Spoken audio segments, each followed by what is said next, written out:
Oke,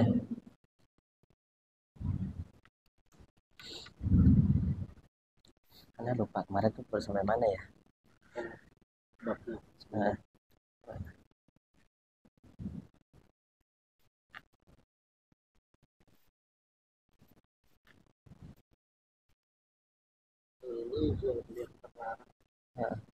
hadisnya nomor berapa lupa nih? Kan hadisnya banyak ya.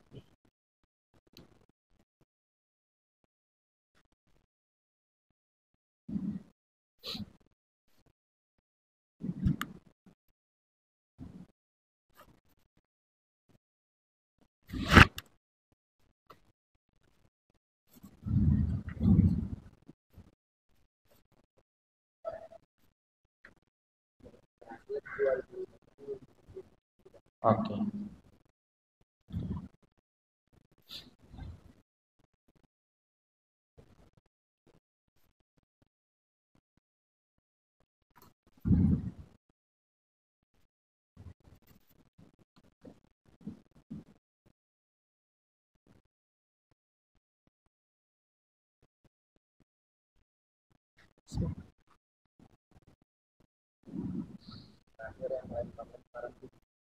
Oh iya, cek cek sana cek cek sana.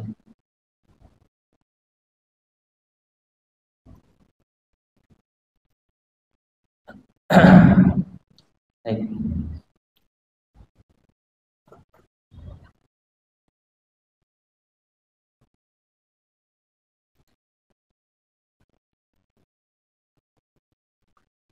Bismillahirrahmanirrahim. Assalamualaikum warahmatullahi wabarakatuh.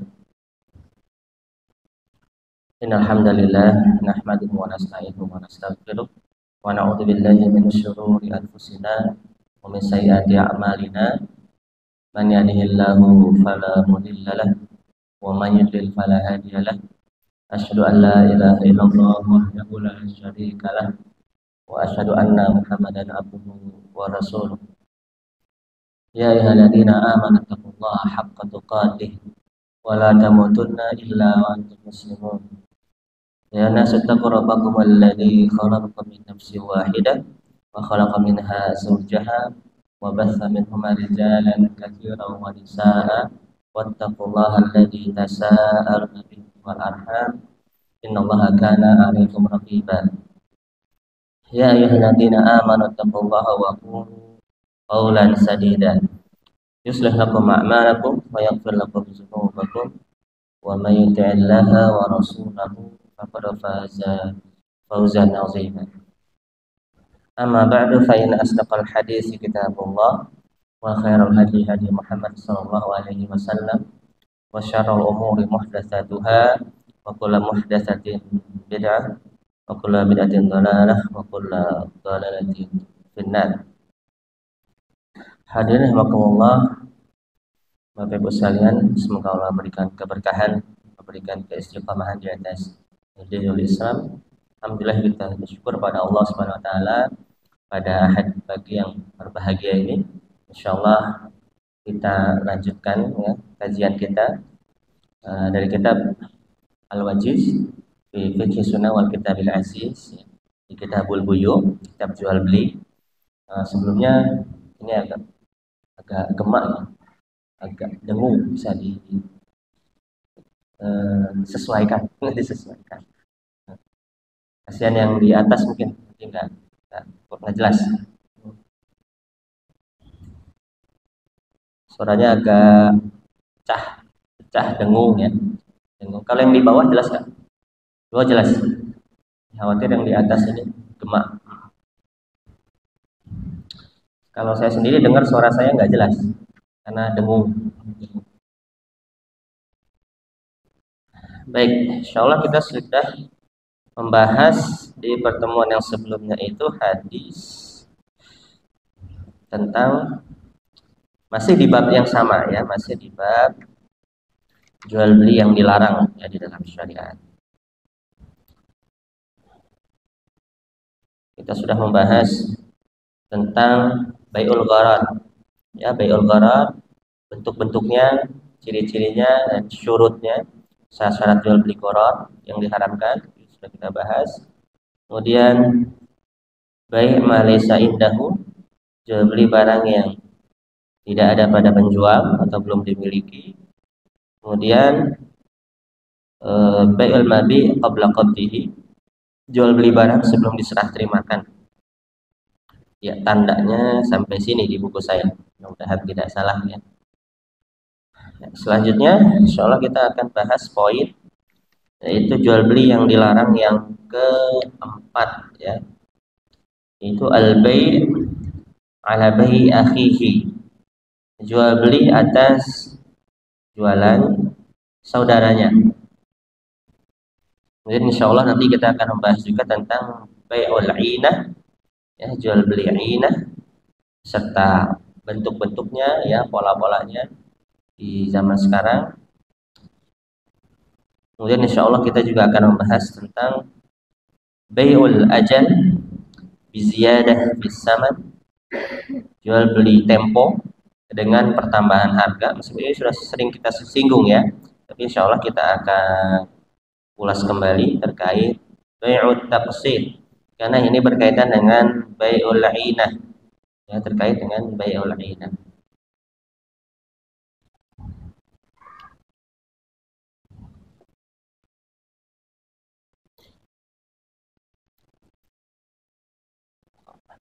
Cek bismillah ya, sudah lebih baik. An Ibnu Umar, hadis dari Ibnu Umar, anna Rasulullah sallallahu alaihi wasallam qala, bahwasanya Rasulullah sallallahu alaihi wasallam bersabda, la yabi' ba'dukum ala bai'i ba'd. Ya. Janganlah kalian menjual sesama kalian atas jualan saudaranya. Ini hadis yang pertama. Hadis ini diriwayatkan oleh Imam Bukhari wa Muslim. Kemudian hadis yang kedua, wa an Abi Hurairah, dari Abu Hurairah, anna Rasulullah sallallahu alaihi wasallam, sesungguhnya Rasulullah sallallahu alaihi wasallam bersabda, la yasumil muslim ala saumi akhihi. Janganlah seorang muslim menawar di atas tawaran saudaranya.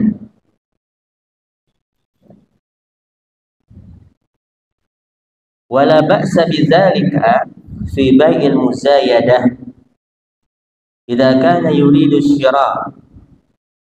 Nah, di sini dijelaskan untuk hadis yang kedua, yaitu terkait menawar di atas tawaran muslim yang lain. Ya. Jadi di sini ada dua hadis. Hadis yang pertama itu terkait menjual di atas jualan saudaranya. Adapun hadis yang kedua ini berkaitan dengan menawar di atas tawaran saudaranya. Ya. Nah, apa bedanya antara menjual di atas jualan saudaranya ya dengan menawar di atas tawaran saudaranya? Apa bedanya? Kira-kira ada yang mungkin mengamati di pasar atau di toko-toko perbedaan titik antara larangan ya menjual di atas jualan saudaranya dan menawar di atas tawaran saudaranya. Secara bahasa saja ini sudah kelihatan bedanya. Kira-kira apa bedanya antara menjual di atas jualan saudaranya? Artinya kita menjual di atas jualan, berarti transaksi sebelumnya atau jual beli yang pertama dengan saudaranya yang lain itu sudah terjadi atau belum? Hah? Sudah. Ya, karena menjual di atas jualan saudaranya. Kita jualan ke orang di mana nasabah ini sebetulnya sudah membeli dari pihak lain, tapi baru baru akad ya, baru terjadi kesepakatan. Nah, ini perbedaannya. Sudah terjadi kesepakatan. Ya, misalnya fulan, misalnya si A datang ke toko B ya. Sudah ditawarkan, ya sudah setuju, sudah deal. Ya, sudah deal harga dan spesifikasi ya. Tinggal bayar. Ya, tinggal bayar. Nah, dia sudah sepakat nih. Nah, tiba-tiba ada pedagang lain di sebelahnya, Pak, sini, mending beli ke saya aja. Situ nggak usah jadi, ya, beli ke saya.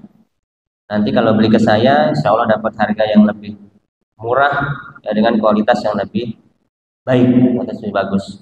Nah, ini namanya menjual di atas jualan saudaranya. Jadi nasabahnya ini, konsumen ini sudah sepakat. Yang tadinya sudah sepakat, sudah deal, ya, atau juga ada yang sudah menyerahkan uang kesungguhan, ya, ada juga di masyarakat kita ada yang sudah menyerahkan uang kesungguhan ya. Nah, ini ditawari oleh si penjual lain ya, penjual lain. Nah, ini sering terjadi di di dunia perbrokeran ya, di dunia perbrokeran. Terkadang ada sales ya, sales sudah deal, sudah bayar booking fee ya di properti biasanya. Ada sales lain nawarin, Bu, mending beli ke saya aja, tapi banyak cashbacknya, dapat cashback handphone ya, dapat cashback ini, mending beli ke saya ya. Nah, ini namanya menjual di atas jualan saudaranya, dan ini terlarang ya, ini terlarang. Kenapa ini dilarang? Apa ilatnya? Apa penyebab jual beli ini dilarang? Ya. Apakah di sini ada riba? Ada riba nggak di sini? Hah? Ada nggak? Ada nggak? Oh, bingung sih. Harusnya gampang ya. Ya. Riba itu kita sudah tahu ya apa. Goror ada nggak di sini, goror? Hah? Ada objek goror nggak di sini? Kita sudah bahas goror di bulan lalu. Ada ilat goror nggak di sini? Ini kenapa ini dilarang? Kenapa ini dilarang? Di lafaz hadis tidak tertulis keterangan ya, kenapa hal ini dilarang. Nah, jadi setiap dalil larangan di dalam muamalah itu pasti ada sebabnya ya, tidak sekonyong-konyong pokoknya dilarang, nggak bisa gitu ya. Dalam muamalah jual beli yang dilarang ini pasti mengandung mudarat atau merugikan ya, merugikan. Nah, apa ilat ya, pelarangan dari menjual di atas jualan saudaranya? Nah, ini menyebabkan perselisihan ya dan permusuhan. Ini namanya menikung ya, menikung teman jualan. Ya, kita sudah memprospek, misalnya saya sales memprospek cabui ya calon pembeli, sudah deal, sudah cocok, tiba-tiba ada sales lain menikung, mengiming-imingi dengan banyaknya cashback, banyaknya benefit jika beli lewat dia ya. Nah, maka tentu saja saya selaku sales yang ditikung akan merasa kecewa dan marah pada fulan tidak beradab ya di dalam jual beli. Jadi ini menyebabkan perselisihan dan permusuhan, apalagi di dunia properti, sales properti. Ini ada istilah namanya apa ya, Pak Hairul? Backnyut, backnyut, bebek hanyut, bebek hanyut. Ini istilah di dunia sales properti. Ya, jadi namanya mencuri ini, apa namanya, mencuri referral.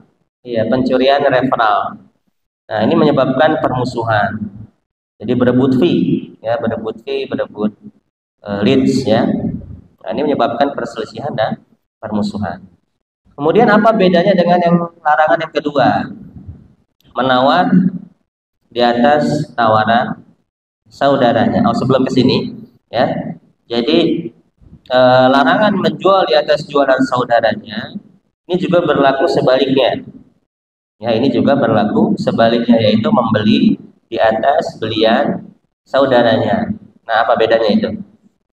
Kalau menjual kan tadi yang menikung adalah sesama penjual. Nah, kalau membeli di atas belian saudaranya, yang menikung adalah pembeli. Misalnya saya jual barang bagus pokoknya. Harganya bagus, speknya bagus, laku keras. Saya sudah deal dengan konsumen ini, cuman dia belum bayar. Deal mungkin dia misal via telepon, ya, via telepon, cuman dia belum datang untuk ngambil barang. Nah, tiba-tiba ada orang lain datang, Pak, saya butuh banget barang ini, Pak. Ya, jual ke saya aja lah. Saya bayar lebih mahal nggak apa-apa.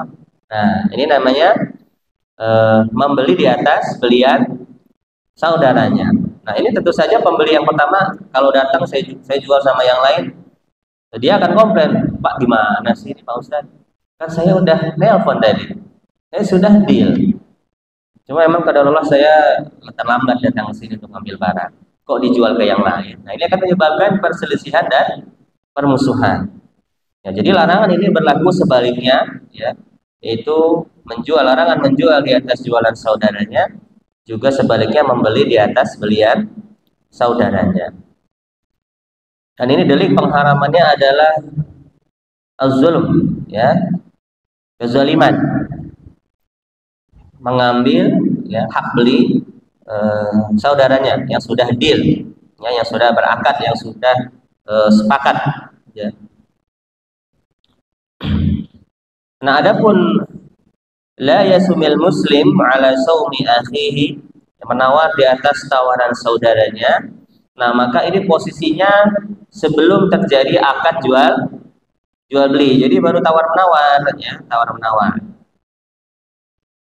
Nah, jangankan yang tadi, ya, menjual di atas jualan saudaranya, menawar di atas tawaran saudaranya saja, ya, ini sifatnya terlarang, ya, kecuali terjadi pada transaksi lelang, ya, kecuali pada transaksi lelang. Idza kana, di sini dijelaskan idza kana yuridu syira. Di dalam melelang pun ditegaskan bolehnya menawar di atas tawaran saudaranya kalau memang dia berniat untuk membeli. Loh, kenapa? Emang di lelang ada orang yang nggak niat beli? Ada. Ya, di lelang ada orang yang sekedar ikut-ikutan nawar. Biar apa? Biar harganya naik. Ya, inilah yang dinamakan dengan bai'un najas. Ya, jual beli najas. Ini masuk bab kezaliman dalam jual beli. Ya, najas itu adalah seorang penjual. Nah, zaman dulu bisa terjadi di lelang atau bisa terjadi di jual beli biasa. Ya, dia menyewa para buzzer. Ya, dia menyewa para buzzer untuk menaikkan harga jual. Kalau di lelang itu dia naruh tim ses, pojok sini untuk nawar segini. Jadi harganya lama-lama naik. Zaman sekarang di ini di live, jual beli live. Ya, bisa di Shopee live shop ya, atau TikTok live ya. TikTok shop sekarang udah di Tokopedia kalau nggak salah ya. Saya coba klik di aplikasi, aku jadi Tokopedia. Oh iya nggak apa. Nah, itu di live. Nah, ini pakai jasa buzzer ya, biar kelihatan pas live itu lakunya banyak ya. Ini untuk apa tujuannya? Untuk menaikkan rating dan reputasi. Dia menyewa buzzer untuk check out, fake check out. Ya, check out biar nilai transaksi di marketplace-nya naik. Dan setelah check out, pas live session live-nya selesai, dia cancel. Ya, itu cara yang pertama. Cara yang kedua, dia tidak cancel, ya, tapi barang betul-betul dikirim. Ya. Nah, yang dikirim itu adalah kosong, ya bisa kosong atau bisa barang beneran, tapi dia transfer beneran supaya ada riwayat transfer ke rekening marketplace, tapi nanti di cashback, di transfer ulang oleh si penjual. Nah, ini kenapa saya yakin, saya banyak beberapa penjual yang bertanya ke saya seperti itu. Waduh, ini nggak boleh Pak ya. Jadi memang dilakukan ya, bahkan oleh ikhwan kita ya, teman-teman kita. Jadi pola-pola jual beli seperti ini dilakukan. Saya tahu karena memang ada yang menanyakan pola seperti ini. Jadi menggunakan buzzer ya. Nah, ini masuk dalam kategori najis ya. Jadi kalau kita simpulkan, najis itu apa? Najis itu adalah jual beli dengan reputasi palsu. Ya, reputasi palsu. Bisa dengan buzzer bayaran, bisa dengan tim ses, bisa dengan follower palsu, bisa dengan fake order, bisa dengan fake check out ya, bisa dengan fake komen atau testimoni atau fake review. Ini banyak sekali ya, ini banyak sekali. Apalagi sekarang banyak transaksi online. Ya, nah tapi di hadis yang kita bahas ya, poinnya bukan di situ, yaitu sudah kita bahas kalau tidak salah ya, di najis atau belum, lupa saya, belum ya, sudah ya, sudah dibahas ya. Iya, nah di sini kaitannya tadi menawar di atas tawaran saudaranya ya, itu boleh kalau dia terjadi pada transaksi lelang ya, atau muzayadah ya, muzayadah. Ada transaksi kebalikan dari lelang, munaqashah namanya. Apa itu? Tender. Iya, kebalikan lelang itu transaksi tender. Kalau lelang itu yang dimenangkan yang paling tinggi. Kalau dalam tender yang dimenangkan yang paling murah. Iya, itu kebalikannya. Muzayadah dan munaqashah. Nah, tawar menawar itu hanya dibolehkan, menawar di atas tawaran saudaranya dibolehkan pada transaksi lelang.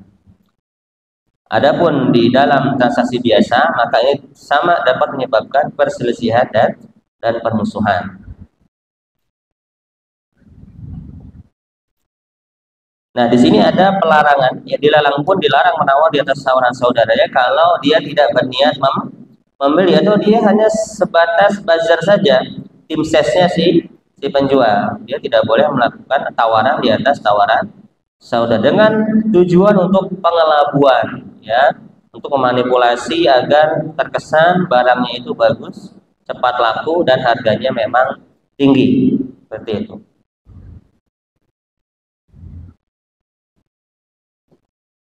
Nah, di sini dijelaskan ya, tadi saya belum baca bait ini. Wa amma idza lam yuridis syira wa sawama biziyadah yantafi al-bai'. Nah, adapun kalau orang yang dia sebetulnya tidak berniat membeli, tapi dia ikut-ikutan nawar ya, untuk meninggikan harga barang ya, dan menguntungkan si bai' atau penjual, fala yajuzu, ini tidak dibolehkan. Lianna hadza huwa an-najas ya, karena ini adalah jual beli najas alladzi naha anhu Nabi sallallahu alaihi wasallam ya. Wa qala Ibnu Abi Aufa ya, riwayat dari Ibnu Abi Aufa, an-najis akilu riba khain ya. Orang yang melakukan najis dan orang yang memakan riba ya, mereka ini terlaknat, ya, mereka mendapatkan laknat.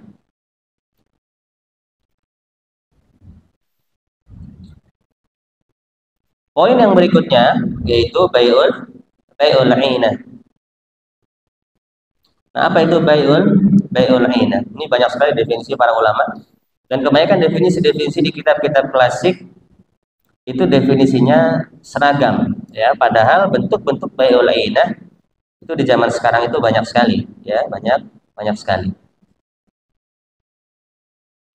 Wa huwa an yabiha syai'an min ghairihi bisamanin muajjalin wa yusallimahu ilal mushtari. Nah, jadi di sini kitab Al-Wajiz ini dijelaskan definisi bai'ul 'ainah apa? Yaitu seseorang menjual dengan harga yang apa? Tunai, ya, kepada si pembeli. Tsumma yashtariyahu qabla qabdi saman bisamanin naqdin aqalla min dalikal qadar. Ya.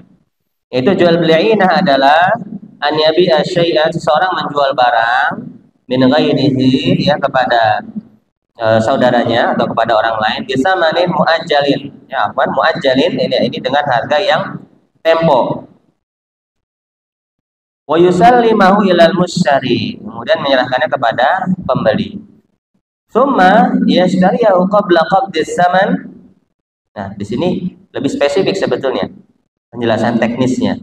Kemudian, ya, dia membeli kembali sebelum adanya serah terima saman. Saman itu harga, ya, atau serah terima duit. Bisa maninaqdin aqalla min dzalika al-qadar.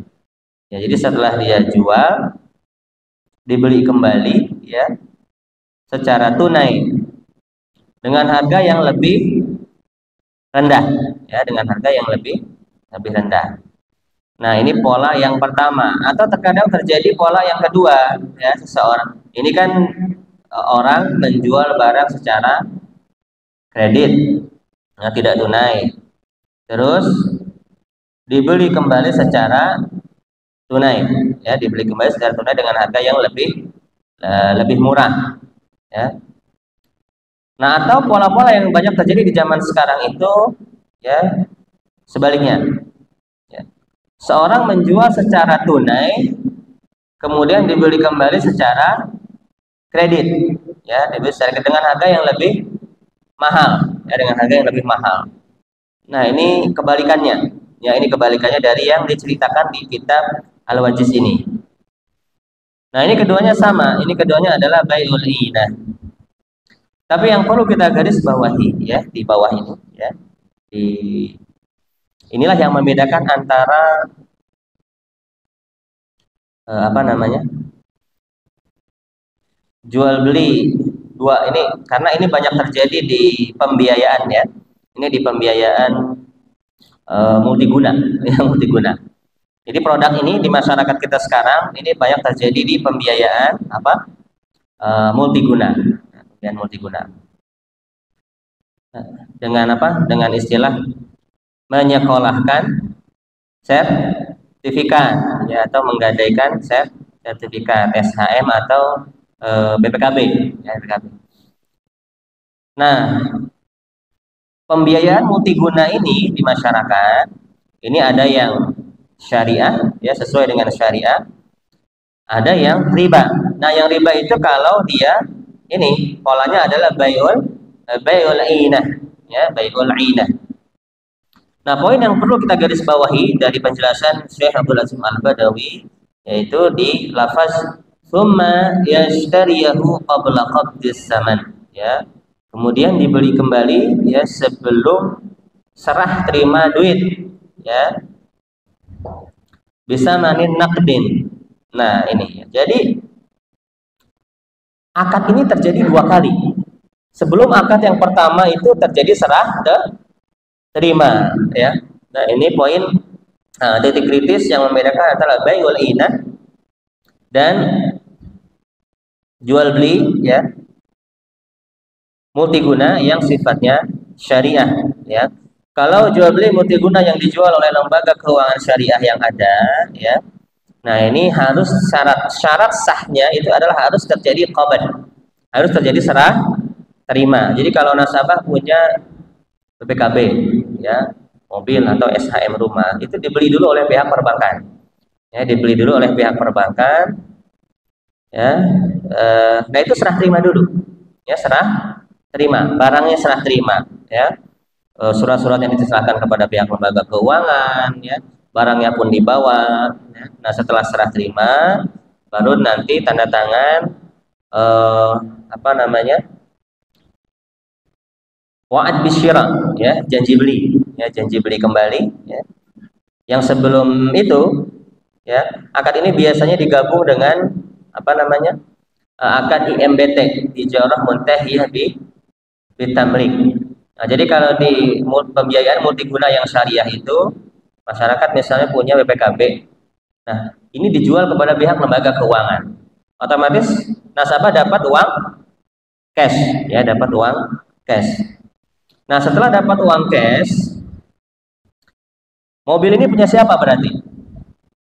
Punya bank atau lembaga keuangan. Tanda mobil ini milik lembaga keuangan apa? Resiko-resiko, ya, atas mobil, terutama resiko-resiko yang berat, termasuk di sini yang namanya sianah atau biaya perawatan dan servis yang sifatnya servis berat, itu ditanggung oleh siapa? Bank, ya, atau lembaga keuangan. Inilah yang membedakannya dengan skema refinancing, ya, atau bai'ul inah di konvensional. Nah, ketika barang masih menjadi milik perbankan, konsumen tetap bisa pakai, ya, dengan apa? Dengan akad ijarah tadi, disewa kembali oleh konsumen atau dia boleh menyewakannya kepada pihak ketiga, ya. Nah, disinilah bank mengambil keuntungan dari akad sewanya. Nah, di mana di akhir masa sewa maka bank dapat menjual, ya, mobil tersebut kepada nasabah atau hibahkannya. Nah, inilah yang dinamakan dengan akad ijarah muntahiyah bi at-tamlik atau akad sewa berakhir milik.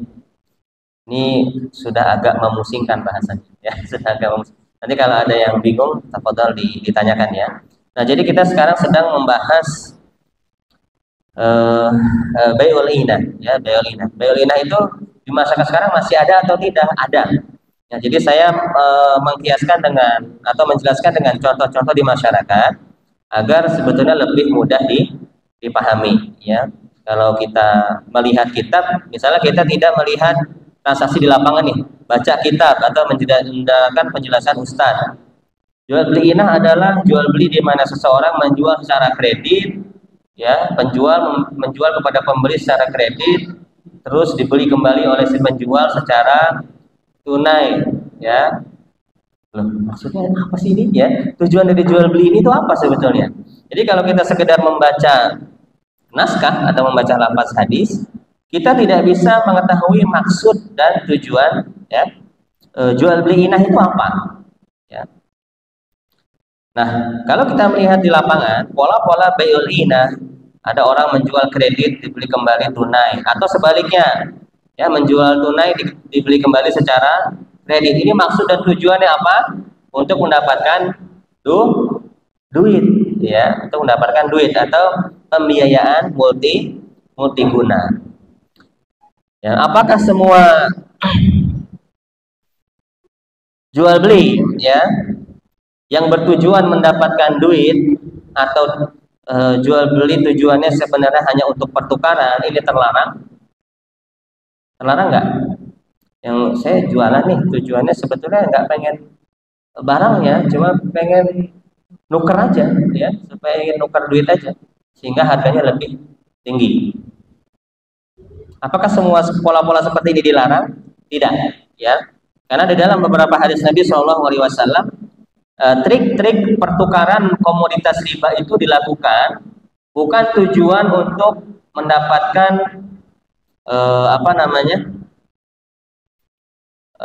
alat pertukaran tersebut. Nah, maksudnya gimana ya? Begini,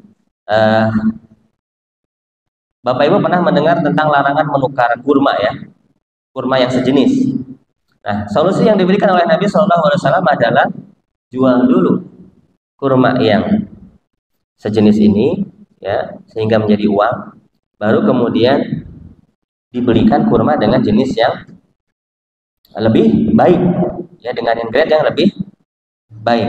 Nah, apakah ini tidak seperti rekayasa? Mirip kan? Ini mirip rekayasa. Jadi sebetulnya rekayasa transaksi itu tidak mutlak haram, ya, tidak mutlak haram. Nah, ini kayak tadi multiguna yang sesuai dengan syariah nih. Sebetulnya nasabah butuh duit, tapi pakai rekayasa, nasabah jual dulu ke bank, ya, mobilnya, BPKB-nya diserahkan, semua mobil diserahkan. Kemudian nasabah kalau masih mau pakai disewa, ya, supaya banknya dapat untung.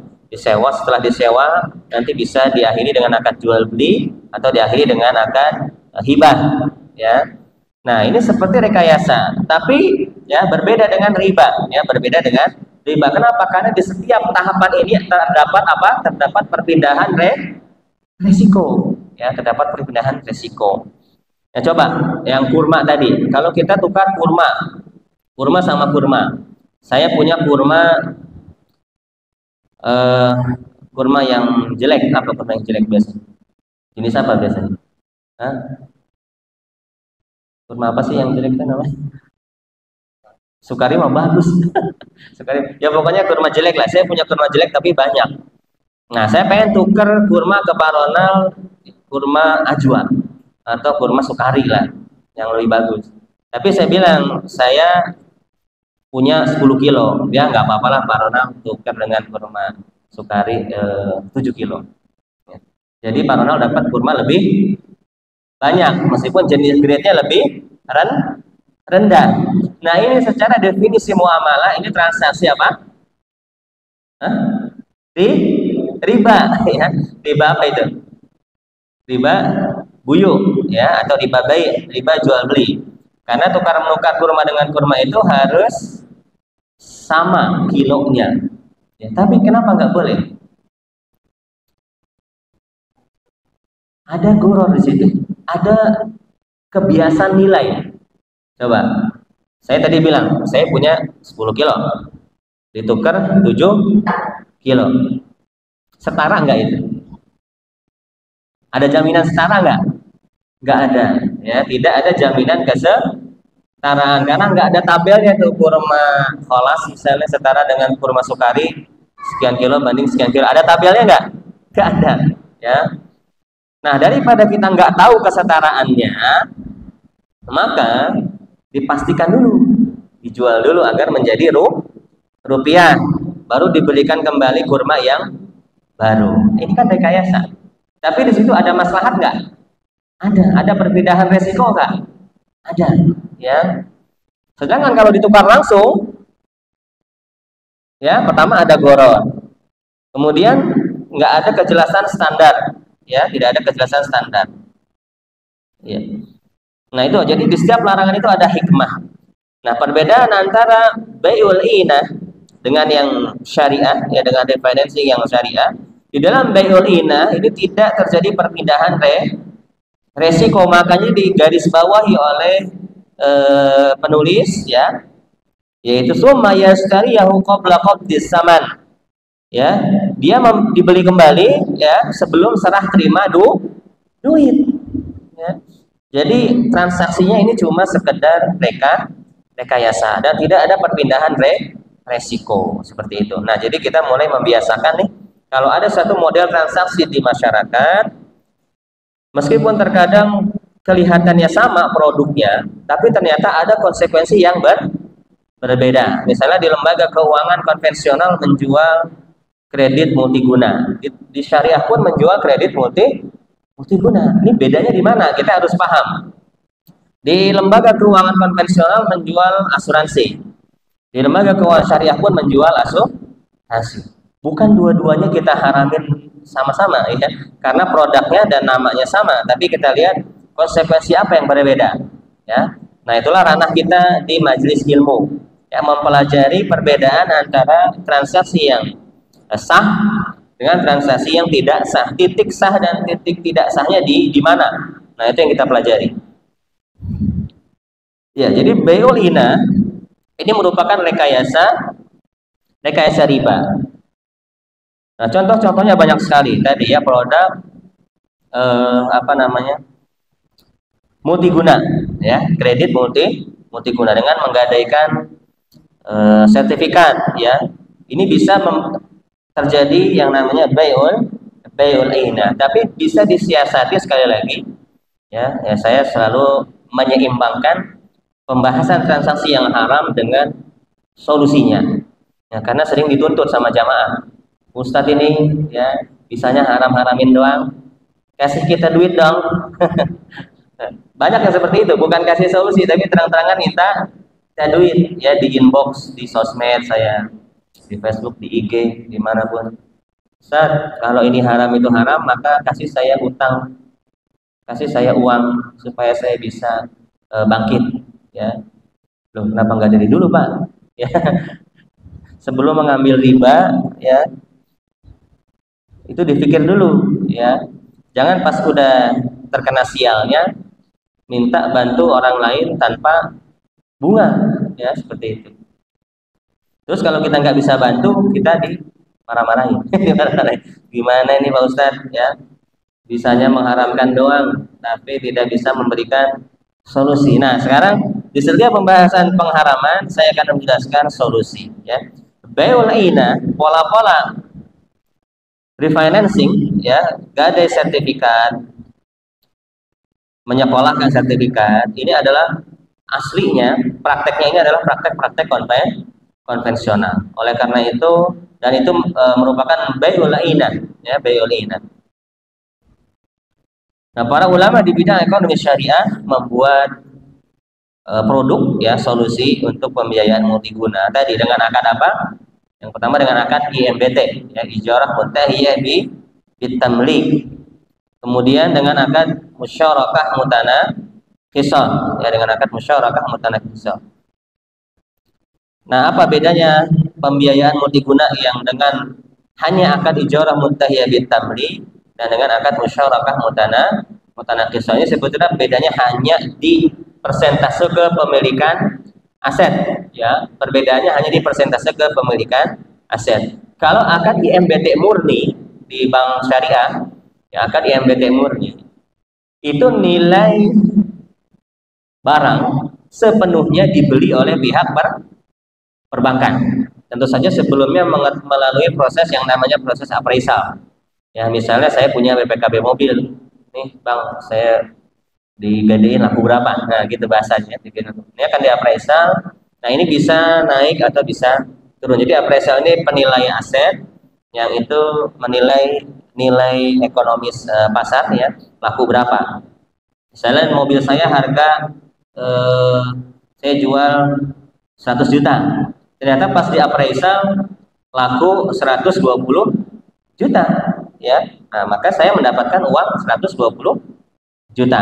Nah, ini yang full plafon, ini yang biasanya menggunakan akad ijarah muntahiyah bitamlik, ini dibeli semuanya. Ya, tapi kalau yang musyarakah mutanakisah ini enggak. Misalnya harga mobil saya 100 juta tadi. Saya cuma butuh duit dari bank 50 juta. Nah, maka saya hanya menjual hissah, part atau sebagian saham mobil saya kepada pihak lembaga keuangan. Jadi saya cuma jual 50%-nya saham saja. Sisanya masih punya saya. Ya, seperti itu. Ini yang menggunakan akad musyarakah mutanakisah, di mana setelah bank naruh saham untuk mobil saya ini, mobil ini kita sewakan bareng-bareng, bisa ke saya sendiri atau bisa ke orang lain. Nah, nanti kan menghasilkan untung tuh, ya, untung itu akan dibagi hasil antara saya dan bank. Nah, di samping ada bagi hasil, saya ada janji membeli kembali saham milik perbankan, ya. Ada janji membeli saham milik perbankan. Ini yang dinamakan dengan akad musyarakah mutanakisah. Ini sebagai prolog aja, ya.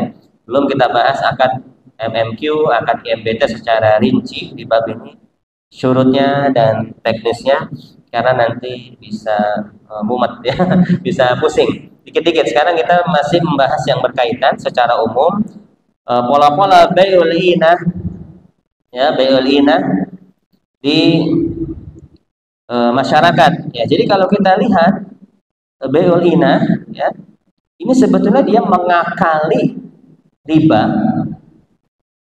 agar terlihat seperti transaksi jual beli, ya. Oh, kalau gitu Pak Ustadz, yang di bank syariah juga sama dong, itu kan ngakalin juga, padahal dia butuh duit. Ya, tapi ada yang ngakali yang syar'i, ada yang ngakali malah jadi riba. Bedanya di mana tadi? Kalau di konven tidak ada perpindahan resiko dan tidak ada perpindahan barang tadi, makanya di sini digaris bawahi, ya. Summa yashtariyahu qabla qabdis saman, ya. Pembelian kembali barang itu sebelum terjadi serah terima duit di transaksi yang sebelumnya. Nah ini, tapi kalau yang di syariah, nah ini kita kalau mau melihat transaksi di bank syariah itu syar'i atau enggak, lihat perpindahan atau konsekuensi jual beli yang pertama. Dia akad apapun, mau dia akad IMBT, mau dia akad murabahah, ya. Bank kan beli dulu tuh ke pemilik. Nah, itu terjadi atau tidak konsekuensi pembelian itu? Tandanya terjadi atau tidak adanya serah terima, yaitu serah terima objek, baik itu surat-surat, kalau mobil ya mobilnya, kalau rumah ya berarti SHM-nya, ya. Nah, itu diserah terimakan dulu, baru dijual kembali kepada nasabah, atau baru disewakan kembali kepada nasabah, ya. Dan selama masa sewa, ya, selama sertifikat itu digadaikan, maka resiko-resiko atas barang kalau di konven itu menjadi resiko siapa? Nasabah. Tapi kalau di syariah ini menjadi resiko lembaga keuangan. Meskipun resiko-resiko ini nanti akan dilempar ke pihak asuransi, ya. Nah, kita belum membahas asuransi. Nanti insya Allah kita akan membahas teknis asuransi yang sesuai dengan syariah, ya. Nah ini bai'ul inah. Nah pola-pola bai'ul inah yang mirip di masyarakat, ya, ini sering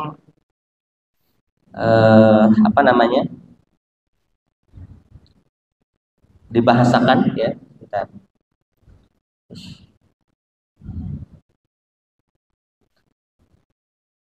mati.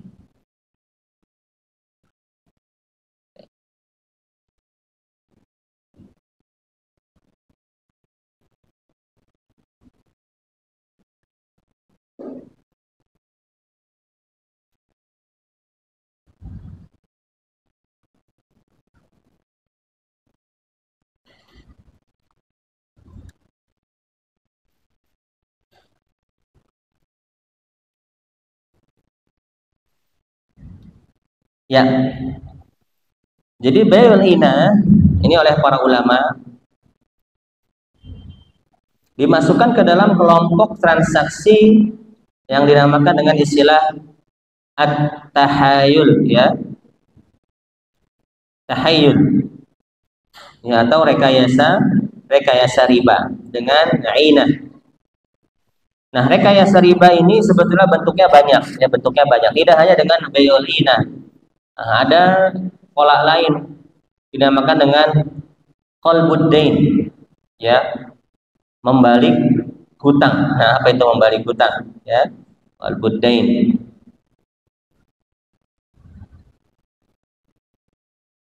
Ini sekalian aja, ya, sekalian membahas bai'ul inah. Nah, bai'ul inah ini banyak dipraktekkan oleh masyarakat. Nah, ini bentuk dari rekayasa riba dengan adanya simulasi, ya, berupa jual beli. Nah, ada lagi rekayasa riba yang lain, ya, rekayasa riba yang lain itu yang dinamakan dengan qalbud dain. Dia qalbud dain. Apa itu qalbud dain? Contohnya adalah an yakuna li syahsin ala akhar dain. Jadi misalnya orang dia punya utang, ya, kepada pihak lain. Fa idza halla qala lahu. Nah, setelah jatuh tempo pembayaran, maka dikatakan kepadanya imma an tuwafiya dainaka aw tadhhab li fulan yudayinuka wa tuwafini. ya. Jadi si kreditur datang, karena sudah jatuh tempo Pak, Bapak mau bayar atau Bapak bisa datang ke Fulan, atau bisa datang ke lembaga X, ya. Bapak minta utang ke sono, ya, nanti bayar utang ke saya.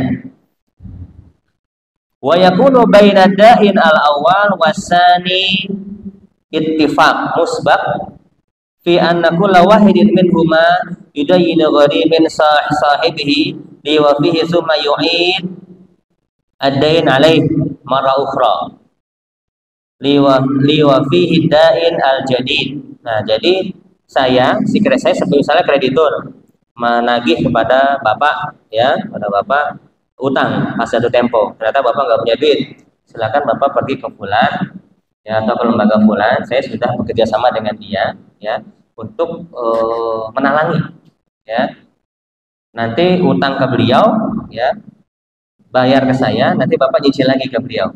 Tentu saja dengan harga yang lebih mahal, ya. Ini namanya restrukturisasi, ya, restrukturisasi utang, atau bahasa banknya take over, ya, take over utang. Kalau dari satu bank nggak pindah lembaga, ya, tidak pindah lembaga, dia nggak mampu bayar, terus diperpanjang tenor, ya, diperpanjang tenor dengan harusnya dia sudah lunas tapi diperpanjang lagi dengan tambahan bunga.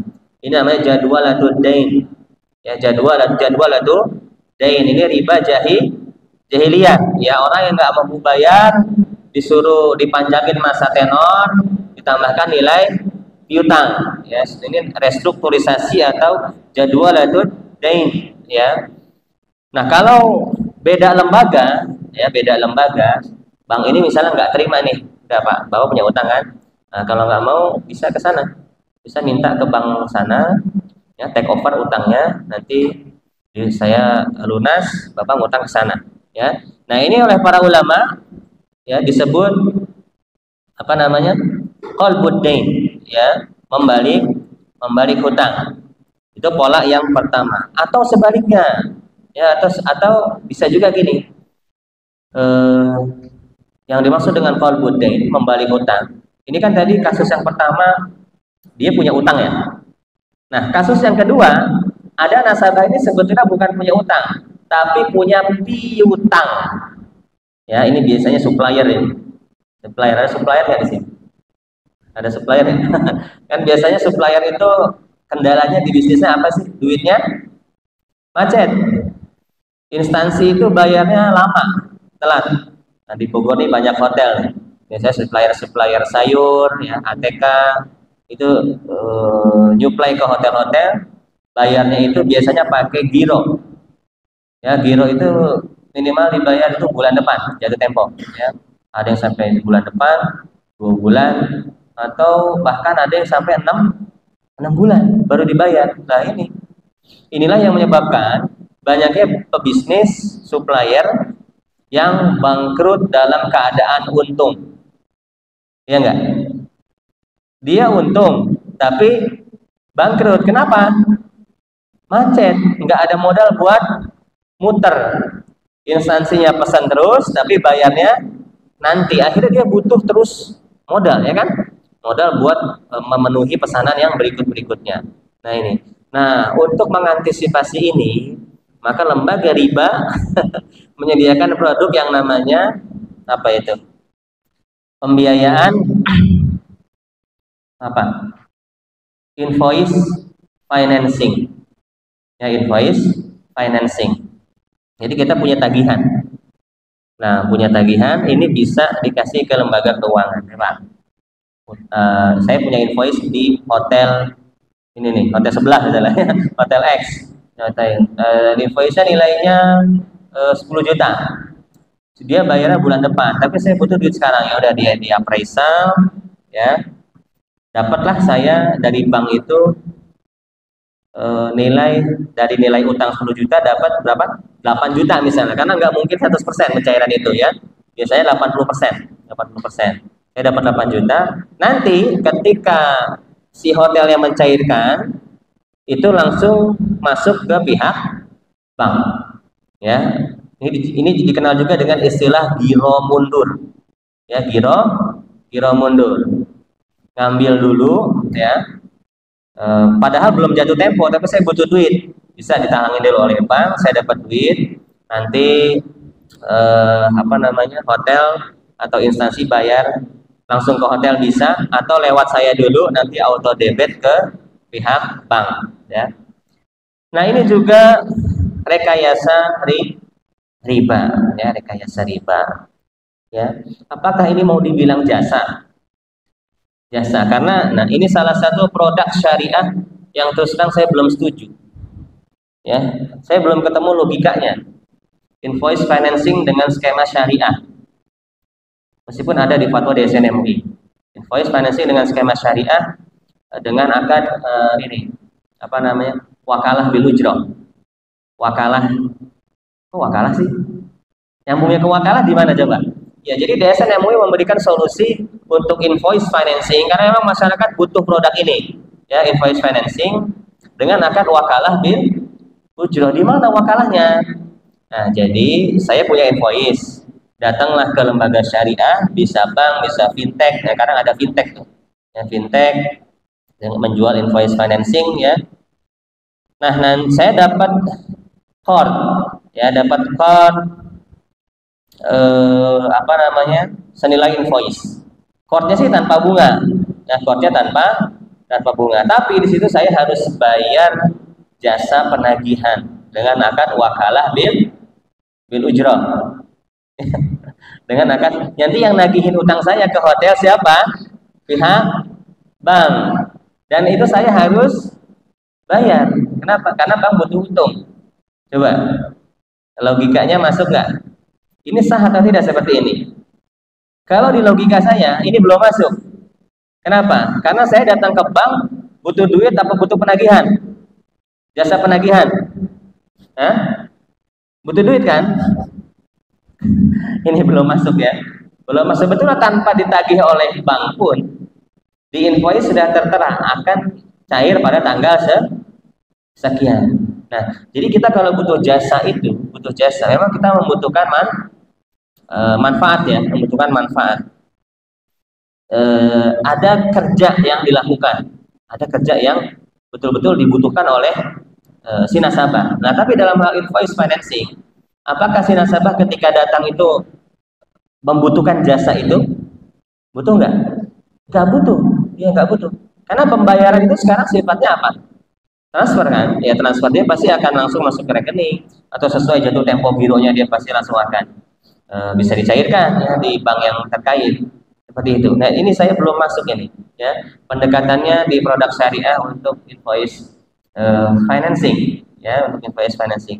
Kenapa bisa menggunakan akad wakalah bil ujrah? Kecuali ketika nasabah mendapatkan utang ya tidak boleh diikat bahwa saya nasabah harus membeli jasa kepada pihak perbankan ya karena yang namanya beli jasa ini harus ada needs, harus ada kebutuhan ya, harus ada kebutuhan kecuali kalau tidak diikat ya.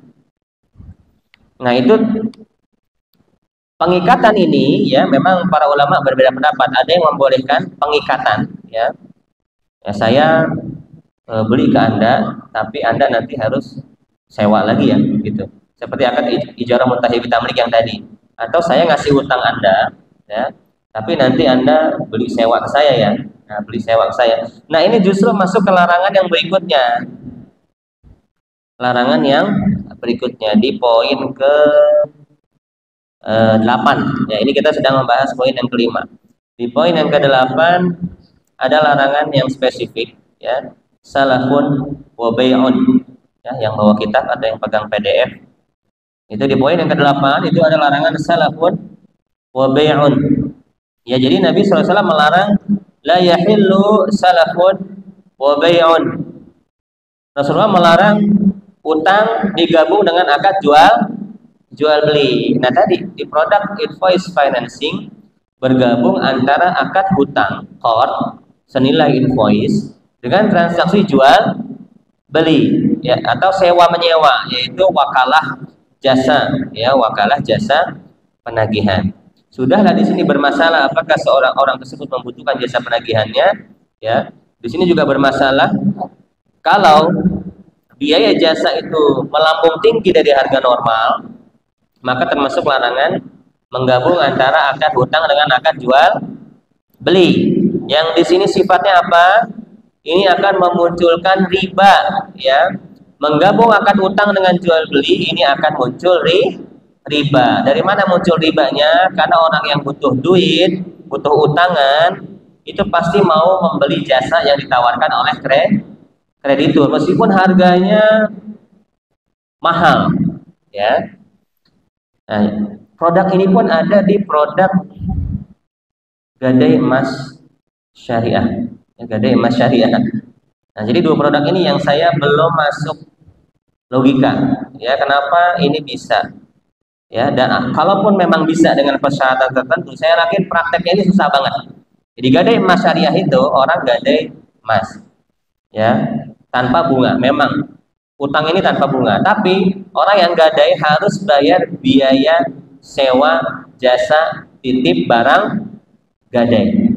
Nah, ini ada ilat apa di sini, penggabungan antara hutang dengan jual beli, di mana ini akan, kata Nabi SAW, akan mengarah kepada riba. Di mana ribanya? Harga jual beli yang melambung tinggi. Lihat praktek di lapangan gadai emas, antara sewa nitip emas reguler di bank itu ada namanya produk SDB, Safe Deposit Box. Kita kalau takut nyimpen emas di rumah, takut kemalingan atau diambil tuyul, bisa nyimpen di bank ya. Emang bisa diambil setan? Bisa. Jadi zaman para sahabat setan bisa ngambil duit ya, yang dulu dialami oleh siapa? Abu Hurairah ya.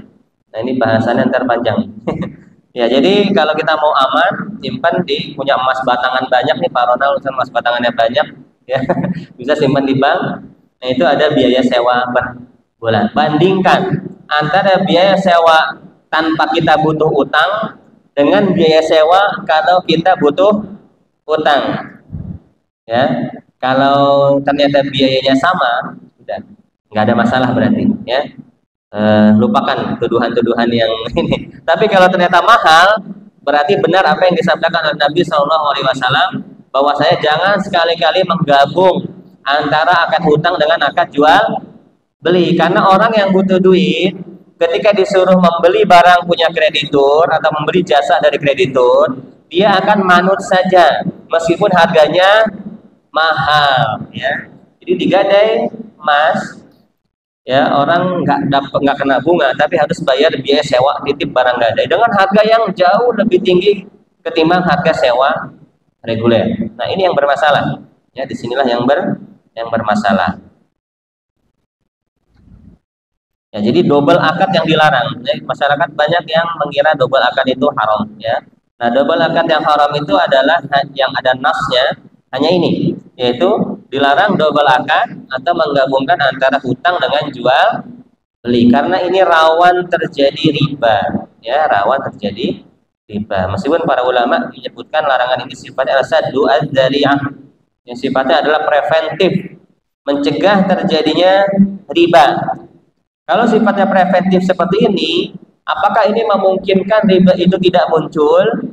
Mungkin ya, mungkin riba itu tidak muncul kalau harga jual beli yang ditawarkan tidak melebihi harga jual beli reguler ya, akibat adanya hutang seperti itu. Nah,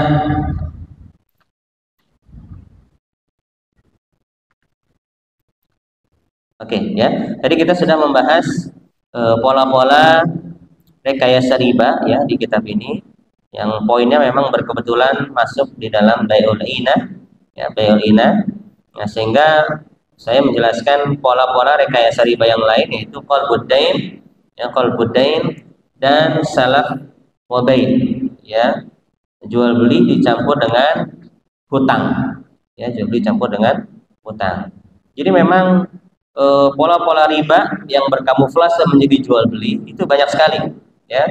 Tahayyul, yang disebut dengan tahayyul atau hilah, ya, rekayasa atau tipu daya riba, ya, itu banyak terjadi dalam bentuk bai'ul ainah. Nah, para ulama di antara Imam Syekhul Islam Ibnu Taimiyah dan Ibnu Qayyim al-Jauziyah, ya, menafsirkan larangan Nabi Shallallahu Alaihi Wasallam di poin yang ke-6, ya, setelah bai'ul ainah. Nah, di sini ada larangan bai'ul ajal bi ziyadah fis saman, jual beli tempo dengan harga yang lebih mahal, ya, jual beli tempo dengan harga yang lebih mahal, atau jual beli kredit dengan harga yang lebih mahal ketimbang harga cash.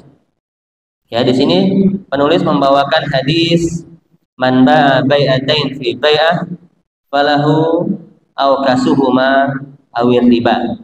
Ya, siapa yang, ya, melakukan dua jual beli di dalam satu jual beli, maka dia wajib mengambil harga yang terendah atau masuk ke dalam riba. Nah, ini satu bahasan, ya, yang wallahu a'lam. Saya lebih memilih pendapat, ya, pendapatnya Syekhul Islam Ibnu Taimiyah dan muridnya Ibnu Qayyim al-Jauziyah dan mayoritas ulama kontemporer yang membolehkan harga jual beli kredit lebih mahal ketimbang harga cash, ya. Kenapa? Karena dalil-dalil yang dibawakan oleh ulama, di antaranya Syekh Al-Albani, ya, dan penulis kitab ini Al-Wajiz, Syekh Abdul Azim Al-Badawi, tentang larangan menjual barang dengan harga kredit yang lebih mahal ketimbang harga cash. Itu dalil larangannya adalah dalil yang maknanya itu sebetulnya tidak tepat, ya. Jadi man ba'a bai'atan fi bai'ah falahu aw kasuhuma awir riba. Siapa yang melakukan dua jual beli dalam satu jual beli, ya, maka baginya harga yang lebih murah atau baginya adalah riba. Nah, tafsir yang saya cenderung kepada makna dari hadis ini itu adalah maknanya adalah yang dijelaskan oleh Ibnu Qayyim al-Jauziyah bai'ul ainah, ya. Jadi yang dimaksud dengan dua jual beli di dalam satu jual beli ini adalah bai'ul ainah. Kenapa? Karena pada bai'ul ainah tadi ada dua jual beli enggak? Ada dua jual beli. Jadi orang jual barang secara tunai dibeli kembali dengan harga kredit dengan harga yang lebih mahal, ya. Sehingga muncul riba di situ, ya, muncul riba karena tidak terjadi perpindahan resiko atas barang. Ya, jadi orang hanya membutuhkan duit tanpa adanya perpindahan resiko. Jelas. Tafsir man ba'a bai'atain atau dalam lafaz yang lain, ya, apa namanya? Nah, Nabi SAW safwatain fi safqah wahidah. Rasulullah melarang dua jual beli di dalam satu jual beli, dan semua lafaz-lafaz tentang larangan bahasa masyarakatnya ini ada yang menerjemahkan ini dengan double akad. Saya rasa ini kurang tepat, ya. Jadi ada sebagian dai yang menerjemahkan ini dalil larangan double akad, ini kurang tepat, ya. Double akad kurang tepat. Kenapa? Karena secara default double akad tidak dilarang di dalam syariat Islam, ya.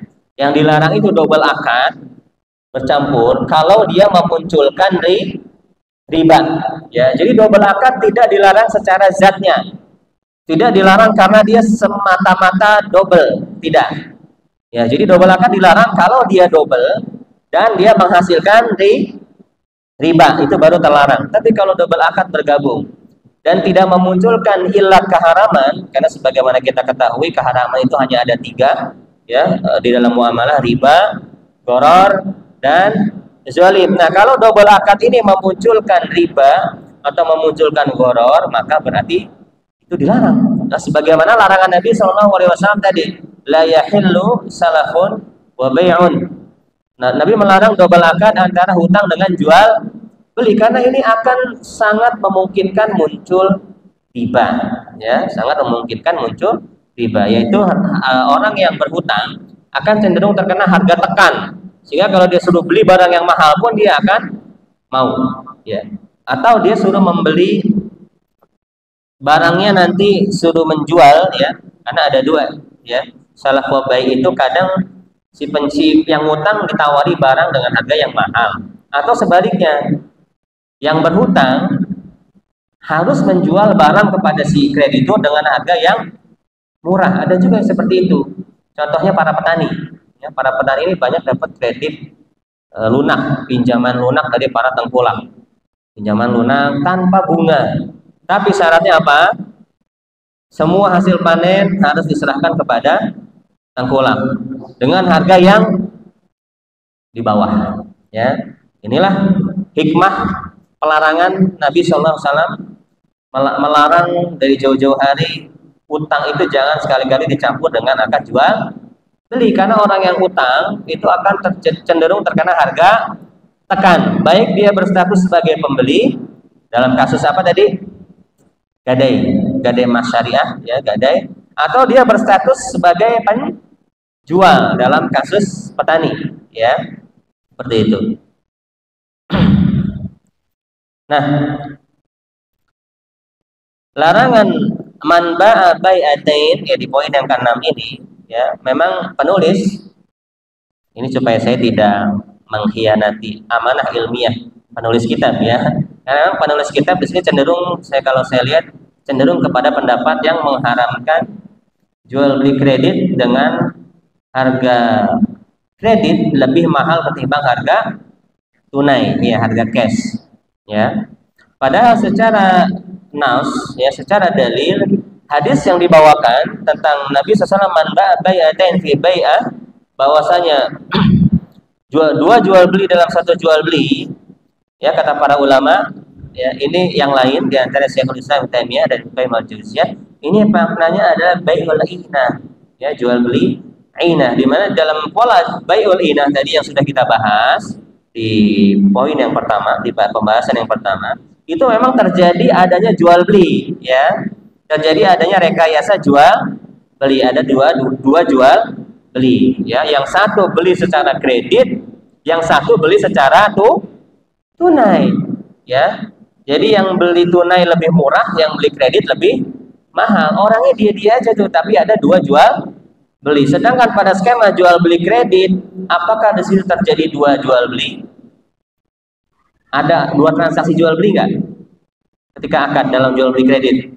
Satu, ya misalnya saya mau beli kredit, harga kredit berapa? Harga kredit kalau tenor 3 tahun, motor yang 20 juta jadi harga 28 juta.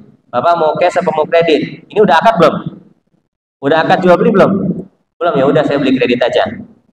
Nah, tanda tangan akad itu baru terjadi akad. Itu ada dua jual beli apa satu jual beli?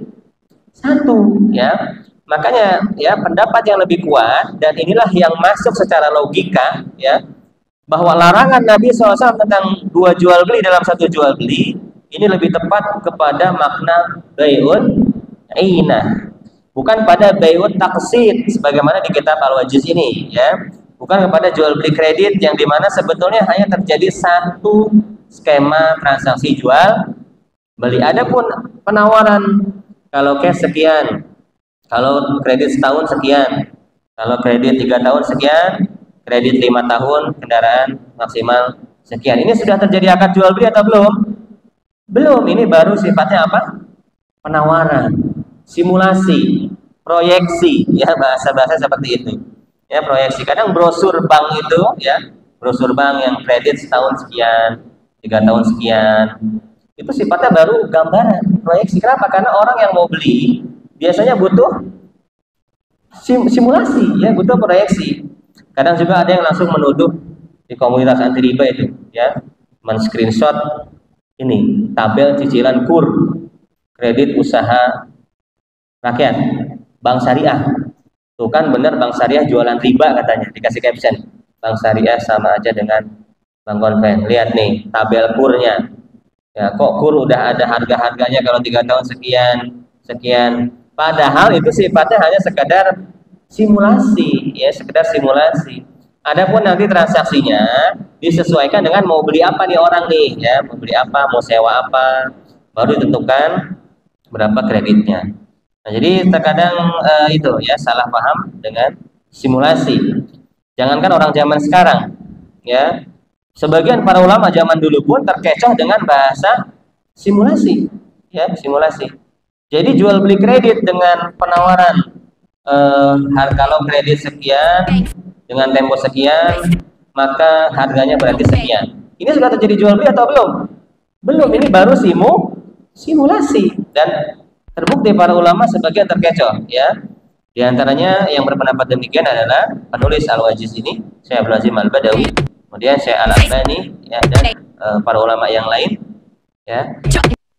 Nah, adapun yang terjadi jual beli adalah benar yang dikatakan oleh Syekhul Islam Taimiyah dari Ibnu Qayyim Al-Jauziyah bahwasanya makna bai'atain fi bai'ah atau safqatain fi safqah wahidah ini lebih dekat maknanya kepada bai'ul ina, ya, karena memang itu terjadi dua jual beli. Si pertama, si penjual menjual dengan harga cash, dibeli kembali oleh penjual yang sama dengan harga kredit, ya, dengan tempo yang berbeda dan dengan harga yang berbeda. Nah, ini baru, dan akad ini digabung sebelum ada. Maksudnya digabung apa? Belum ada serah terima dari jual beli yang pertama. Harusnya serah terima dulu nih. Saya jual cash sudah nih mobilnya, ini sertifikatnya, ya. Nah, terus kita akad lagi nih. Nah, ketika akad lagi itu ada kemungkinan tawar menawar lagi kan? Ada kemungkinan batal juga. Nah, itu baru yang sah seperti itu. Tapi dalam bai'ul inah itu enggak ada. Ya, dia ngasih duit cash, ya udah, BPKB saya tahan, kamu bayar cicil selama sekian tahun. Nah, itu bai'ul inah. Inilah yang dilarang, yang masuk ke dalam skema bai'atain fi bai'ah, ya, atau dua jual beli dalam satu jual beli yang terlarang. Ya, saya kira cukup ya sampai di sini. Sudah diperingatkan pas oleh panitia. Tafadhol ditanyakan apabila ada yang masih bingung, karena ini bahasannya udah mulai pusing ini, ya, udah mulai pusing, nyambung kemana-mana, ya. Jadi muamalah itu memang gitu, kadang nyambung kemana-mana, ya, nasnya sedikit tapi nyambung ke dan disitulah serunya belajar muamalah. Jangan belajar muamalah mengandalkan naskah, ya. Kenapa? Karena kita akan bingung menentukan tasawur kasus, ya. Tapi lihat contoh-contoh kasus di lapangan, ini akan lebih memudahkan memahami naskah teks matan kitab. Betul yang kita tanyakan?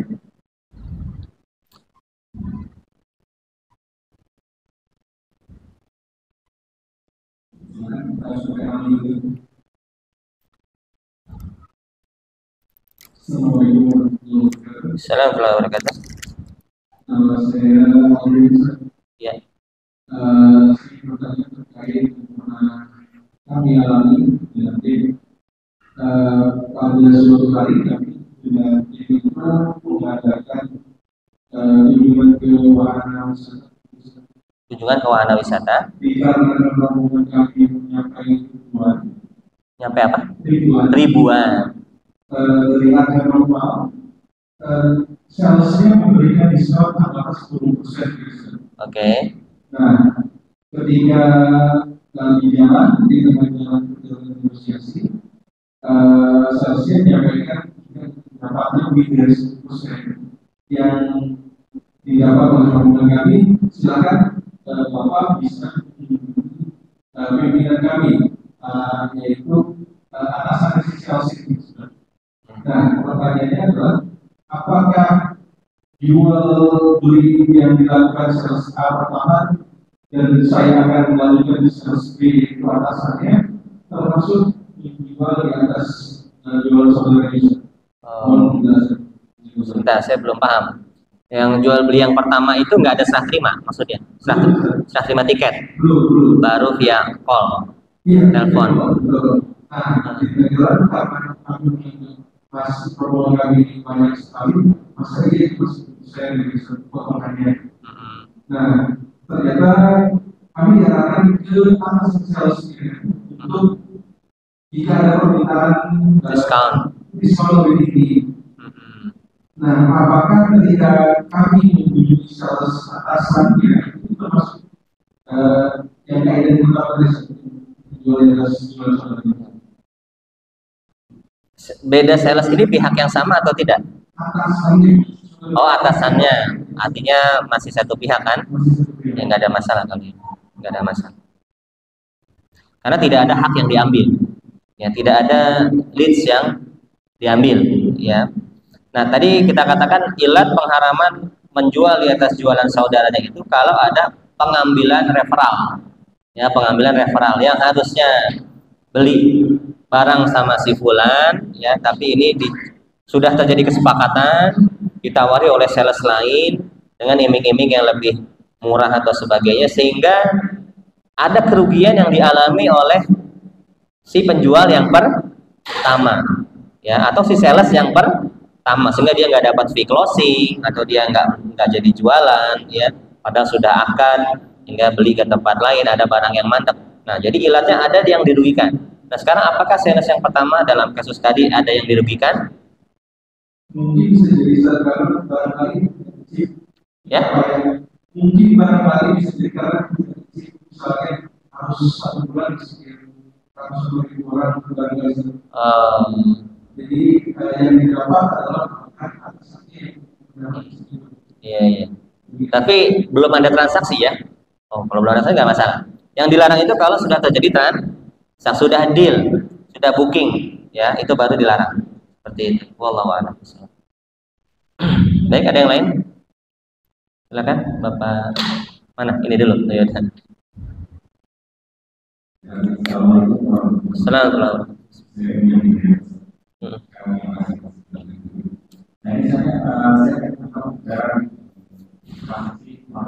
Murabahan. Ya.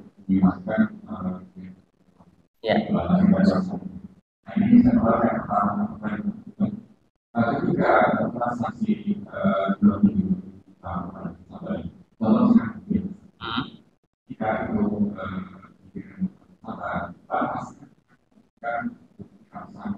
betul. Ya. PPKB itu sangat konvensional secara jauh, jadi betul. Nah, itu konsumsi yang diikuti kemudian peralihan tersebut ya. Kalau tersebut apa dilakukan asuransi, padahal asuransi kan mungkin diharapkan itu muncul, tapi ketika muncul maka itu dibayar. Apa itu juga dilakukan pemahaman. Yang terakhir, apakah sistem produksi kedua tidak lebih barang nego kemana? Karena saya bisa sampaikan beberapa yang dia sering barang. Karena di dalam prakteknya banyak sekali tidak punya barang dijual. Terima kasih. Assalamualaikum. Yang pertama terkait agunan ya, agunan BPKB atau SHM pada akad murabahah. Ya, pertama agunan yang ada di akad murabahah, ya, ini sifatnya bukan sebagai rahan, ya, bukan sebagai rahan, karena memang ada sebagian ustadz ya yang mengharamkan barang yang dikredit itu dijaminkan. Ya memang defaultnya seperti itu. Kenapa? Karena kalau barang yang dikredit dijadikan jaminan, itu orang yang beli tidak bisa memanfaatkan barang. Ya, kita ke bayangannya zaman dulu nih, kita jual ke barang ke orang kredit, tapi sebelum lunas barangnya harus dijaminkan, dijaminkan itu ditahan. Berarti orangnya bisa pakai mobilnya nggak bisa, ya, atau bisa pakai rumahnya atau tidak. Nah di zaman sekarang jaminan seperti ini memang tidak dilakukan. Ya, jaminan yang dilakukan hanya sekedar sifatnya kepercayaan saja. Jadi BPKB yang ditahan dan SHM yang ditahan, ya itu sifatnya kalau di bank syariah inilah yang membedakan pola sita yang ada di bank syariah dengan pola sita yang ada di bank konvensional. Nah, jadi kalau di bank syariah rumah atau objek murabahah ini tidak serta-merta langsung bisa ditarik. ya ketika nasabah gagal bayar. Ketika nasabah gagal bayar. Akan tetapi yang terjadi adalah dijual bersama. Ya ketika dia gagal bayar, nah, maka disepakati di dalam kontrak kalau gagal bayar maka nasabah menguasakan kepada bank untuk melakukan penjualan, di mana penjualan ini dilakukan untuk menutupi sisa utang nasabah. Dan kalau ada kelebihan, maka akan dikembalikan kepada nasabah. Inilah yang praktek yang ada di lembaga keuangan syariah. Jadi gadai atau jaminan sertifikat tersebut bukan sebagai arahan, ya, tapi sebagai jaminan atau domanan yang sifatnya tausik atau penguat kepercayaan saja. Kenapa? Karena kalau tidak ditahan itu sertifikatnya, itu akan disekolahin oleh si nasabah. Jadi bukan dia, apalagi kendaraan, ya kendaraan. Kalau rumah sih, rumahnya kan nggak kemana-mana, paling orangnya aja yang kabur. Tapi kalau kendaraan, rumah sama orangnya, mobil sama orangnya bisa kabur. Makanya biasanya di lembaga keuangan syariah itu syarat kredit mobil wajib ada alamat rumah di Jabodetabek atau di area banknya. Berbeda dengan kredit rumah. Kalau kredit rumah tidak diwajibkan dia punya rumah. Jadi beli rumah first time bisa. Tapi kalau beli mobil di lembaga syariah disyaratkan dia punya rumah atau minimal ada rumah orang tuanya. Ya, gunanya apa? Gunanya buat tempat nagih. Ini kalau nggak bayar ditagih kemana gitu kan? Karena mobil bisa pindah-pindah seperti itu. Jadi konsep jaminan BPKB atau sertifikat rumah yang ada di lembaga keuangan syariah, maka ini sifatnya bukan peralihan hak, ya, bukan peralihan hak, ya, tapi sifatnya adalah untuk kepercayaan saja.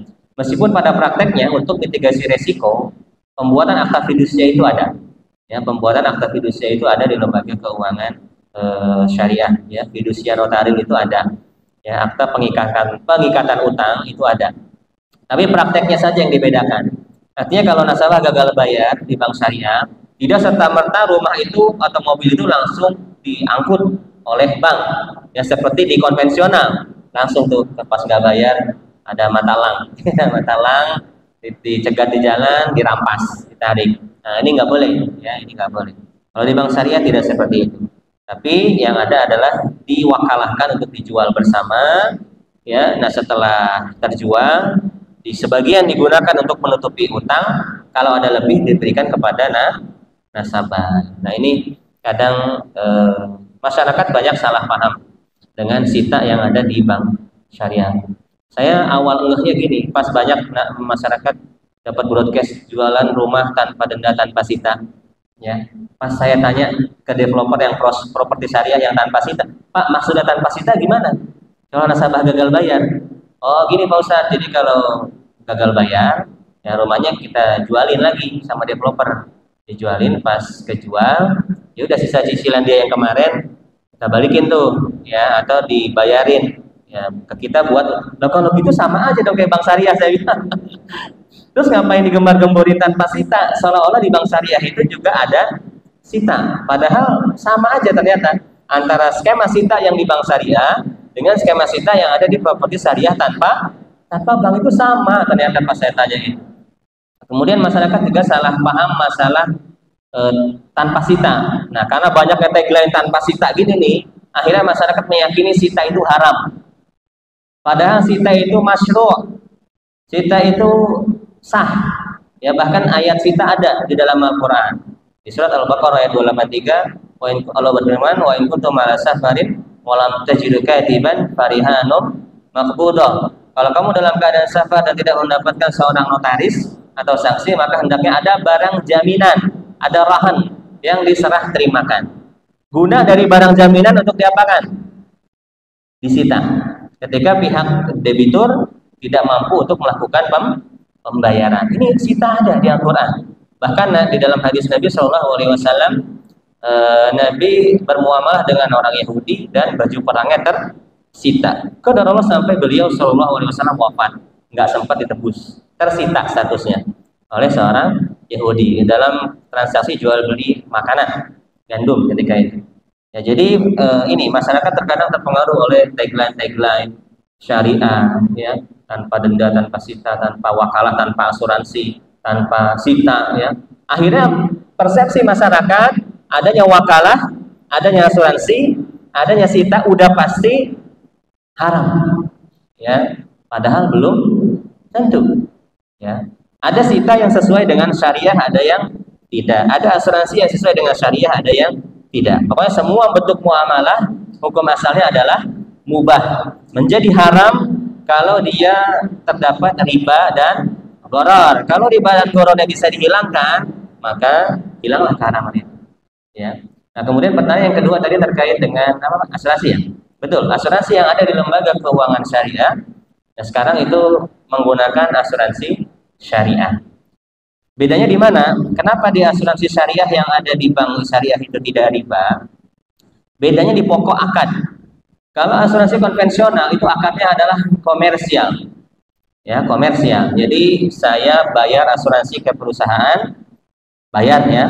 Nanti perusahaan mengganti saya kalau saya terjadi musibah, kematian atau kecelakaan, mengganti senilai sekian dan sekian yang disepakati. Nah, inilah mengapa menjadi riba. Ya, karena saya bayar berupa duit, pas saya meninggal, ahli waris saya mendapatkan duit senilai sekian juta, sekian juta. Bayar duit, kembali duit, ini yang namanya riba. Tapi kalau di asuransi syariah, contohnya adalah di asuransi KPR, ya. Karena kita kalau beli KPR rumah di bank syariah itu pasti kena asuransi. Kenapa? Untuk memitigasi nasabah yang meninggal. Jadi asuransi di KPR itu ada dua, asuransi jiwa dan asuransi kebakaran. Nah, ini nasabah KPR syariah tidak bertransaksi dengan perusahaan asuransi. Jadi dia bayar premi, itu duitnya tidak diambil oleh perusahaan asuransi, tapi masuk kemana? Masuk ke rekening dana umat, namanya rekening tabaruk. Memang rekening itu dibuatkan oleh perusahaan asuransi, dibuatkan. Tapi itu tidak dibukukan pendapatan oleh perusahaan asuransi, ya. Itu dia hanya menampung saja, seperti pengelolaan dana sosial kas RT, ya. Perusahaan asuransi naruh dana itu, nah ketika ada nasabah yang meninggal, nah itu disumbang dana itu ke nasabah yang meninggal. Terus perusahaan asuransi dapat untung dari mana? Dari tabungan yang ada, dia boleh mengambil sekian persen. Untuk apa? Atas dasar apa? Atas dasar upah pengelolaan dana umat. Ini boleh, ya, upah pengelolaan dana umat. Jadi secara usul beda, ya. Kalau konvensional itu jual beli dua arah, ya, nasabah beli resiko kepada perusahaan asuransi. Tapi kalau yang syariah itu nasabah tidak membeli resiko kepada perusahaan tapi mereka patungan, takaful, ya, patungan untuk saling menanggung, ya, saling menanggung. Seperti itu. Jadi berbeda antara asuransi syariah dengan asuransi konvensional. Sekali lagi karena masyarakat hanya melihat zahirnya saja, tanpa melihat praktek di back end-nya, ya, di back end di belakangnya. Bahkan sampai teman ustadz, ya, sebagian teman ustadz saya meragukan, emang ada, ya, nadanya gitu, kayak emang boleh, emang ada perusahaan asuransi syariah yang dia cuma sebagai pengelola, ya, dia tidak mengambil transaksi asuransi, dia hanya sebagai pengelola dana umat, dan dana itu nanti yang akan diberikan kepada masyarakat yang sama-sama saling menyumbang itu. Sampai mempertanyakan seperti itu, seolah-olah nggak ada asuransi syariah yang benar di masyarakat. Padahal skema yang tadi saya ceritakan itu menjadi mandatori di OJK. Ya, artinya kalau perusahaan asuransi skemanya nggak seperti itu, maka tidak akan diterbitkan izin syariahnya. Ya, kenapa saya bisa jamin, Pak Ustadz, emang di asuransi syariah yang ada seperti yang Pak Ustadz ceritakan skemanya? Loh iya, kenapa emang? Karena kalau nggak seperti itu, izinnya akan dicabut. Bahkan sejak membuka perusahaan asuransi nggak akan dikeluarkan izinnya. Ya, pasti seperti, karena itu aturan dasar dan itu sifatnya mandatori, wajib. Mandatori itu wajib dari OJK. Ya, kalau enggak, maka nggak keluar izin syariah. Seperti itu. Jadi di asuransi syariah berbeda dengan asuransi konvensional. Kemudian yang ketiga apa tadi, Pak? Ya, dropship seperti yang saya sudah jelaskan ya di bulan-bulan yang sebelumnya, ya. Kalau nggak salah di pertemuan yang sebelumnya, dropship praktek yang ada di masyarakat sekarang kebanyakan memang haram. Ya, kenapa? Karena merupakan praktek menjual barang yang tidak ada pada si penjual. Sedangkan adanya barang itu termasuk rukun jual beli, ya. Tanpa adanya barang, maka dia hanya mentransaksikan uang, dan ini riba. Terus bagaimana agar kita bisa menjual dengan minim modal? Menjual barang, tapi saya jualan barang orang, bisa dengan banyak cara.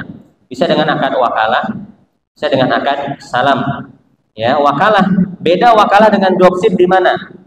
Kalau wakalah, si wakil mendapatkan kepastian stok, baik dalam bentuk barang yang memang ditaruh nih, depositkan. Kamu agen saya dapat 100 stok, atau berupa wakalah yang sifatnya hukmi, dapat kwitansi nih, kamu dapat boleh jualin barang saya dengan batch number ABCD sekian pieces di foto, ya. Nah, dengan adanya seperti itu, maka ada menghilangkan boror, ya atau tidak? Jadi si dropshipper dia pasti memiliki aset, pasti memiliki stok, ya atau tidak? Berbeda dengan dropshipper yang ada di marketplace tuh. Pas kita tanyain ready nggak, ready, lama tiba-tiba udah kita transfer, Kak maaf barangnya nggak ada, ya warnanya adanya yang ini. Nah, akhirnya harus refund kan? Refund pun nggak bisa tunai, masuk ke Shopee Pay atau masuk ke dompet digital. Nah ini udah kita nyekrol lama-lama, ternyata nggak bisa. Nah ini merugikan, ya. Kenapa? Karena dia goror, ya. Nah ini masuk ke dalam syarat sah jual beli. Jadi dalam dropshipper pertama dia nggak ada barangnya, ini syarat sah. Rukunnya hilang, nggak ada barang, nggak ada mabeh. Di syarat sah pun dilanggar dua. Tidak adanya kepemilikan. Di antara syarat sah jual beli ada al-milku, nanti insya Allah kita bahas kepemilikan barang. Yang ketiga al-qudrah ala at-taslim. Ini 3 syarat sah yang dilanggar oleh dropshipper. Wal qudrah ala taslim itu apa? Kemampuan untuk menyerah terimakan barang. Sekarang coba kita tes. Tanya kepada para dropshipper ketika dia menjual dropshipping baik online maupun online. Ketika terjadi akad jual beli, ketika terjadi check out, apakah dia yakin dapat menyerah terimakan barang? Sangat tidak mungkin. Kenapa? Karena barangnya baru sekedar janji dari pihak supplier. Belum ada objek wakalah yang diagreementkan. Belum ada objek wakalah yang diserah dari terimakan. Maka hilanglah satu syarat sah, yaitu apa? Al-qudrah ala at-taslim. Mau bukti? Tanya saja kepada para dropshipper ketika terjadi check out, apakah mereka yakin 100% dapat menyerah terimakan barang? Jawabannya pasti adalah tidak, karena dia tidak memiliki stok dan harus cek stok dulu ke pihak supplier. Dan itu pun belum ada agreement dia. Kalau supplier ini nggak ada, dia pasti harus nyari supplier lain tuh. Ada kemungkinan nggak dapat supplier nggak? Ada. Ya, inilah mengapa dropshipper yang konvensional itu dilarang. Sedangkan dropshipper yang syariah yang dibolehkan adalah dengan skema akad wakalah dan dengan skema akad salam, ya. Di mana kedua akad ini masing-masing memiliki kriteria yang khas dan memiliki kriteria yang khusus. Kalau nggak salah salam sudah kita bahas bulan lalu, ya. Salam dan wakalah pun sudah kita bahas pada bahasan bai' ma lam yumlak. Baik, habis ya waktunya. Saya kira cukup demikian. Mudah-mudahan menambah wawasan Bapak Ibu sekalian selaku hadirin, dan Allah berikan pahala kepada kita, pahala menuntut ilmu syar'i, dan kita bisa bermanfaat, ya, ilmu yang disampaikan bisa kita amalkan kepada kehidupan sehari-hari dan bisa kita sampaikan kepada saudara kita yang lain sehingga kita mendapatkan pahala dakwah, ya. Saya mohon maaf apabila dalam penyampaian ada salah kekeliruan baik dalam hal pembacaan hadis, kesalahan pelafalan, ya, saya manusia biasa, ya, yang memungkinkan terjadi kekeliruan dalam pengucapan, pembacaan, hafalan, ya, lupa dan sebagainya. Itu murni karena memang kelemahan saya yang daif. Mudah-mudahan bermanfaat. Bila taufiq, subhanallahi wa bihamdika, asyhadu an la ilaha illa anta, astaghfiruka wa atubu ilaik. Assalamualaikum warahmatullahi wabarakatuh.